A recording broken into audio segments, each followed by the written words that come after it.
hello everybody, welcome back to my YouTube channel. I hope you guys might be doing really well. So by now I feel we've discussed quite some strategies. Writing practice से लेके paper presentation से लेके सारी important strategies almost discuss कर ली है. And if you guys remember, I had posted this 3-month study strategy video. And उसमें मैंने काफ़ी टाइमलाइंस शेयर की थी कि ये डेट तक आप कंप्लीट कर लो, फर्स्ट रीड कर लो, सेकंड रीड कर लो, ताकि आपको रिवीजन में अच्छा खासा टाइम मिले. But now a lot of you all वो मैसेजिंग कि वो सारी टाइमलाइंस तो छोड़ो, कोई मैच नहीं हो पा रही है. उल्टा अभी ऐसे लग रहा है कि बैकलॉग इतना ज़्यादा बच गया है कि रिविजन का टाइम मिलेगा भी कि नहीं. That is a very big deal. So don't panic guys, we are going to find solution to that in today's video. So hello everybody, this is Angi Sanghvi. Welcome to episode 8 of Decoding Ranker's Secret. Panicking is not the solution, take it from me.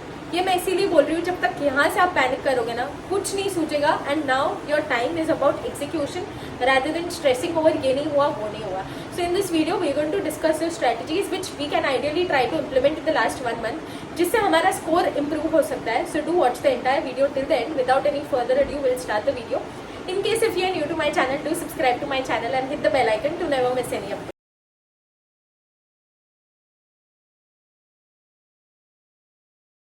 I personally feel, अब समझ लो time बहुत कम है, उसके सामने portion बहुत ज़्यादा बचा हुआ है. What should you ideally do now in this case? I feel अभी आप पहले ही जैसे पढ़ रहे थे वैसे पढ़ना छोड़ दो. खुद से भी ये सवाल पूछो कि पहले दिन जैसे पढ़ रहे थे वैसे अब पढ़ोगे तो आपको रिजल्ट मिलेगा भी कि नहीं. By now I feel shift your approach to little bit of a smart work rather than just studying hard without any direction. What do I mean by that? By the last 1 month, if I share my personal experience, my approach shifted to just पढ़ने के लिए नहीं पढ़ना है यार, अभी पास होने के लिए पढ़ना है. Now what do I mean by that? And there's a very thin line of difference between the two. If you understand कि मुझे पास होने के लिए पढ़ना है, somehow मेरे साथ तो ऐसा हुआ था that my approach went from coverage to weightage. Weightage basically means I had started my last read, और उस पर मैंने सीक्वेंस ही ऐसे लिया था that I had targeted those chapters which took 60 to 70 marks of my papers, and that I knew कि हर कोई case में कितना भी टफ बन जाए, ये कुछ ऐसे चैप्टर्स हैं जो बहुत एक्सट्रीमली इंपॉर्टेंट है, वो कभी रिप्लेस नहीं हो गए. विच is why I am saying old syllabus हो न्यू सिलेबस हो, कुछ चैप्टर्स ऐसे होंगे जो हमेशा इक्वल इंपॉर्टेंस के होंगे, वो पूछने ही वाला है. So today just sit with yourself और हर सब्जेक्ट में से 10 से 12 बस ऐसे चैप्टर्स ढूंढ लो जो आपको 60 to 70 मार्क्स का पेपर बना के दे सकें. Once you understand that, first focus on that, फिर जो बाकी का टाइम है उस पर हम रिमेनिंग चैप्टर्स को लेंगे. Now the question is how will we understand कि वो 10 से 12 चैप्टर्स कौन से हैं जिससे इतना ज़्यादा वेटेज बनेगा. One simple solution, I use to tell this always, take a scanner, because उसमें आपको सब पता चलेगा. Today I have just taken the scanner. This is RCD का scanner of our time. So this is Taxmann का scanner. You can take Suchitra Prakashan also if you want. So what happens is basically the benefit of scanner is it gives you a past paper का trend analysis. So इस पे आपको पता चल जाएगा कि कौन से ऐसे चैप्टर्स हैं जो कंपलसरी में है, कौन से ऐसे हैं जो ऑप्शन में निकल सकते हैं, कौन से ऐसे चैप्टर्स हैं जिससे maximum weightage over the past few attempts बन ही रहा है. So just figure out those 10 to 12 chapters first, और पहले वो निपटाओ, because I don't want you to just sit with one subject और उसके सारे 20 चैप्टर अच्छे से आप करो. हर सब्जेक्ट को उठाओ, उसके 10 से 12 चैप्टर्स पहले देख लो, पहले वो 10 से 12 खत्म करो, उसके बाद जो टाइम बच रहा है उसमें take the remaining chapters. Which is why I am saying now if you take your little bit of a focus to weightage, it can help you score good marks.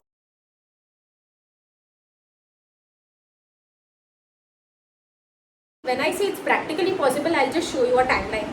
If you basically understand कि आपके पास अभी नवंबर का पूरा time है, आपने कुछ नहीं पढ़ा है अभी तक. If you calculate, ideally तो मेरे हिसाब से 3 दिन में होना चाहिए. And this I'm sharing, you can take this as a basis, make your necessary alterations in that. If you can't finish in 3 days, take 4 days, it's okay. So if you take 4 days per subject, तो nearly आपका 28 days होगा अगर आपके 7 subject है.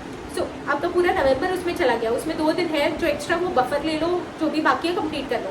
Bye 15th of December I feel कि आपको revision छोड़ देना चाहिए, बिकॉज फिर फर्स्ट एग्जाम का प्रेशर बढ़ते जाएगा. By 15th I think you can take the second read also. So basically 2 read तो आप फिर भी ले पा रहे हो. In that second read obviously you will not be able to study everything. 2 दिन मैक्सिमम, 2-2.5 दिन आप दे पाओगे वो लास्ट रीड में. In that read I use to do a reverse game, like basically जो लास्ट सब्जेक्ट है एग्जाम का, ICSI का, that I use to take it as the first subject in this revision, so that जो आगे के exams हैं वो subjects मेरे फ्रेश रहे. So this even you can apply. So basically you just need to ensure कि वो 2-2.5 दिन में आप क्विकली रिवाइज करो हर कोई चीज़ नहीं कर पाओगे. सो basically in that 2.5 days whatever you are getting, you need to study in a way कि मेरे को पता है मेरे को एग्जाम में तो एक ही दिन मिलने वाला है. सो 2-2.5 दिन में आप ऐसे ही पढ़ो कि मैं एग्जाम के एक दिन पहले कैसे पढ़ के जाऊँगा. सो यू विल अंडरस्टैंड कि क्या चीज़ें करनी है, क्या छोड़नी है, everything you will get a clarity of that. So यहाँ पे हो गई 2 रीड. उसमें भी आई एम सेइंग 2-2.5 दिन में डिफिकल्ट होगा, बट जस्ट अंडरस्टैंड कि एग्जाम में तो एक ही दिन मिलने वाला है. So just revise the important things और the things which you feel कि यार यहाँ पे मेरा वीक है, मेरे को एक बार और पढ़ने की ज़रूरत है. This is what you can do. For those who are sure, I feel you can take 3 reads also if you already done with it. अगर आप 3 दिन में एक सब्जेक्ट कर पा रहे हो, नथिंग गुड दैन दैट. आपको 7 सब्जेक्ट्स हो गए, 21 डेज मिलेंगे. You can get extra days also. फिर आप 2-2 दिन पे भी डालोगे तो you will get quite some days for the second read. फिर जो 10 दिन बच रहे हैं उस पर if you want an as you can start solving some past papers वगैरह. जो भी वीकनेस लग रहा है वो सॉल्व कर लो, या तो जो भी चीज़ों में लग रहा है कि मेरे को अभी लास्ट मोमेंट पे ये करना है, do that. Let it be amendments, let it be any important things, you can do it according to you because you have that buffer of 10 days. So this is what I had planned basically, which I am sharing with you. So this is how you can plan. Now when you do the last read, उसका एक subject जो होगा ना वो आप छोड़ दो. This will be that subject which will be your first paper. If you are in executive, हमारे टाइम पे JIGL होता था. So उसका जो last read होता था ना, उसका I used to not count in that because then I used to start from 15th. Normally if you think ideally अगर आप 16-17 से भी चालू करोगे ठीक टाइम है. But if you are of that approach, मेरा ये अप्रोच था एंड आई अंडरस्टूड कि मेरे को सेकेंड जो लास्ट रीड ले रही हूँ उसमें वो सब्जेक्ट नहीं डालना है. So what I use to do, 15 से I use to start and वो रीड मैं उसमें गिन लेती थी and I didn't use to revise that. So basically in the last read you have to revise only 6 subjects because 7th one will be from 15th onwards, जिसको आप ज़्यादा दिन भी दे रहे हो. So this is what I had plan, even you can do. And the second thing which I told you, reverse करो आप. जैसे आपका एग्जाम का होगा तो you will be more fresh with the new subjects which are first in your exam. So this is one thing which you can do. So it is actually practically possible provided this is the base. You can make your necessary alterations. Everything is possible, just give your best. इसमें मैं strictly इसलिए बोल रही हूँ because professional है तो उसमें 7 subject है भी नहीं. अगर आप देखो भी 5 ही है जो आपको अच्छे से करने हैं, उसमें से 2 तो ओपन बुक है. तो that too you can manage easily also. So 5 subjects you can manage very well. So this is how you can divide your time. So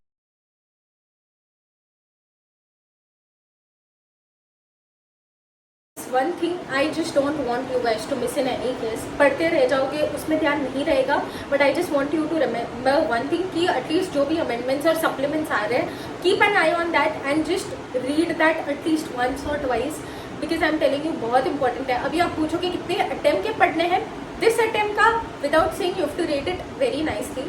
इससे ज़्यादा आप एक प्रीवियस अटेम्प्ट का अच्छे से देख सकते हो. And this I am saying provided उसके पहले के तो आपकी बुक ऑलरेडी अमेंडेड है, ऑलरेडी लेटेस्ट जो भी है वो अमेंडेड है. अगर नहीं है तो just go and put a sticky note there. जो भी पहले थ्रेशोल्ड वाले अमेंडमेंट्स है, बहुत सिग्निफिकेंट अमेंडमेंट्स है, वो वहाँ पे ही स्टिकी नोट लगा दो, लिख दो ये अटेम्प्ट में ये चेंज आया हुआ था and then refer to the new thing. Don't keep on reading the old aspect. Maximum 2 attempt का ठीक है, ये अटेम्प्ट का ज़्यादा अच्छे से पढ़ना है. उसके लिए first you will take 2 reads. Basically मेरे को 2 रीड्स लगी थी. पहली रीड में आई अंडरस्टूड कॉन्सेप्चुअली कि पहले क्या था, अभी क्या चेंज ला रहे हैं, and then the marking and the highlighting work everything has to be done in the first read. उसके बाद सेकेंड रीड में आपको सिर्फ देखना है और कीवर्ड्स याद कर लो ताकि आपको अगर एग्जाम में पूछा आप लिखने के स्टेट में आ जाओ. आई am telling you it is extremely essential. ये मैंने पास्ट पेपर का एनालिसिस किया था, तभी मुझे समझ गया था कि सेक ऑडिट में पिछले 2-3 अटेम्प्ट से वो लोग काफ़ी अमेंडमेंट्स पूछ रहे थे, 10-15 मार्क्स जितना. सो आई अंडरस्टूड. सेक ऑडिट के एग्जाम के पहले लास्ट 10 मिनट में भी मैं डेस्क पे बैठ के मैं वही देख रही थी because somehow I could sense it कि ये ट्रेंड चल रहा है, शायद पूछ सकते हैं and they did ask that. So last 10 minute में तो इंसान वही पढ़ता है यार यूजुअली, जो बहुत ज़्यादा इंपॉर्टेंट है क्योंकि 10 ही मिनट बचे हैं. उसमें भी I just glance through the amendments of the last day also. So I just want you guys to not forget कि उसकी इंपॉर्टेंस है.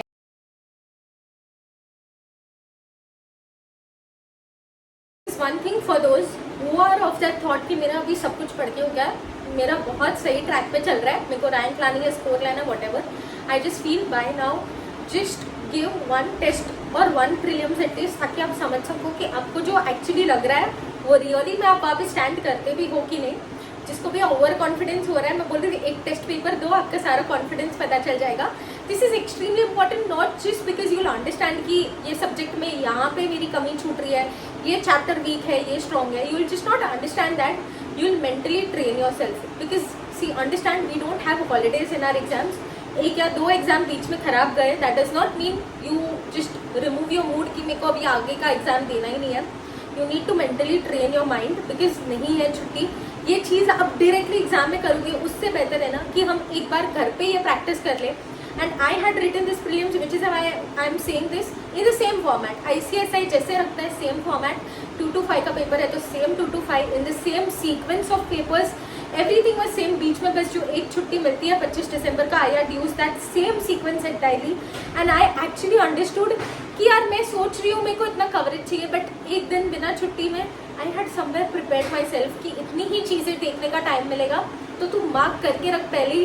बिकॉज इट्स लिटरली डिफिकल्ट कि आप एक दिन पहले विदाउट छुट्टी सारा कवरेज लो. उसकी प्लानिंग आपको पहले से करनी पड़ेगी, उसका एक ब्रेकडाउन आप पहले ही ले लो. अच्छा है, विच is why I am enforcing so much. अगर आपका सारा प्रिपरेशन हो गया है देन तो देयर इज नो ऑप्शन. क्योंकि अगर आप सोचोगे ना यार मेरा कम हुआ है, वो कभी सफिशिएंट नहीं होने वाला है. भागते रहोगे उससे कुछ नहीं होने वाला है. Better you just give one test.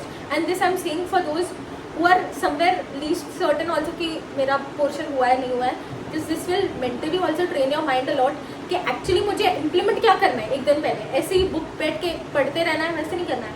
You need to actually strategise which will happen when you give once that same thing at home so that you don't feel that thing to be new और different directly on the day of exam.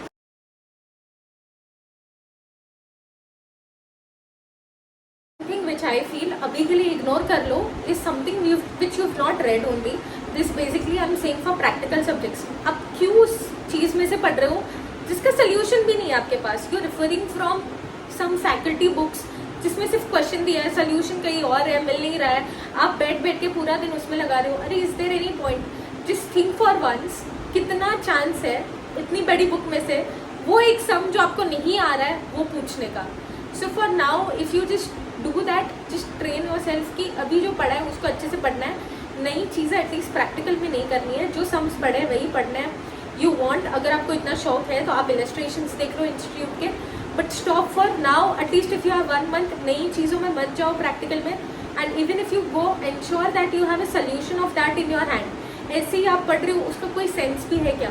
So just understand that you need to focus on those things which are in your hand, जो आपने एक बार ही पढ़ी हुई है, जो concept आपने एक बार ही पढ़ा हुआ है. अभी आपके पास अगर टाइम नहीं है, मैं तो बोल रही हूँ छोड़ दो अभी एक बारी के लिए. एंड में टाइम मिलेगा तो देखेंगे. For now just do the things you are confident on. एक सम जो नहीं आ रहा है उस पर पूरा डीमोटिवेट होके क्या मिल रहा है. So just forget that. Focus on what is more important.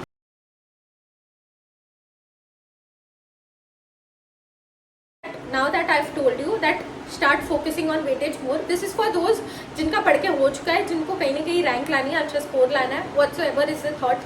But I just feel, just understand this one thing. For you all I am saying particularly, कोई भी ऐसा मत रखो चैप्टर जो पूरा ही इग्नोर कर दो और वो जो आए राम भरोसे देके जाएंगे.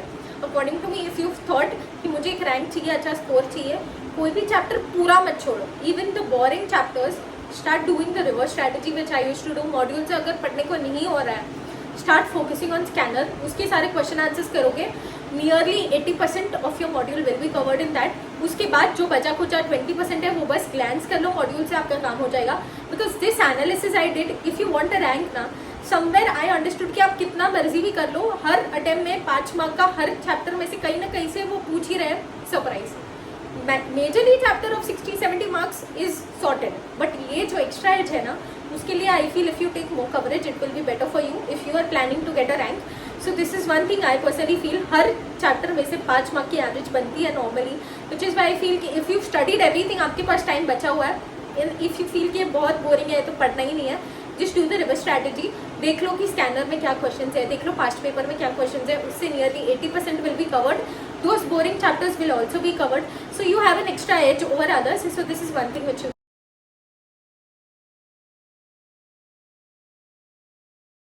understand. जो भी आप मैसेज डाल रहे हो उससे भी that it's not getting easy. Last 1 month is getting a little difficult, but just make yourself understand कि यहाँ तक पहुँची वो भी easy नहीं था. अगर मैंने इतना कर लिया है तो आगे और भी मैं कर ही सकती हूँ. It's just a matter of 1 month. Just train your mind कि जो है अभी सिचुएशन यही है, मुझे अपना बेस्ट कैसे देना है, मुझे बस उस पर फोकस करना है. So just stay motivated, keep saying to yourself that I have not come this far to just be this far away from my goal. Whatever happens later will be all taken care of. You just don't want कि एक point of regret रहे कि मैं मेहनत कर सकती थी, वो मेहनत नहीं की.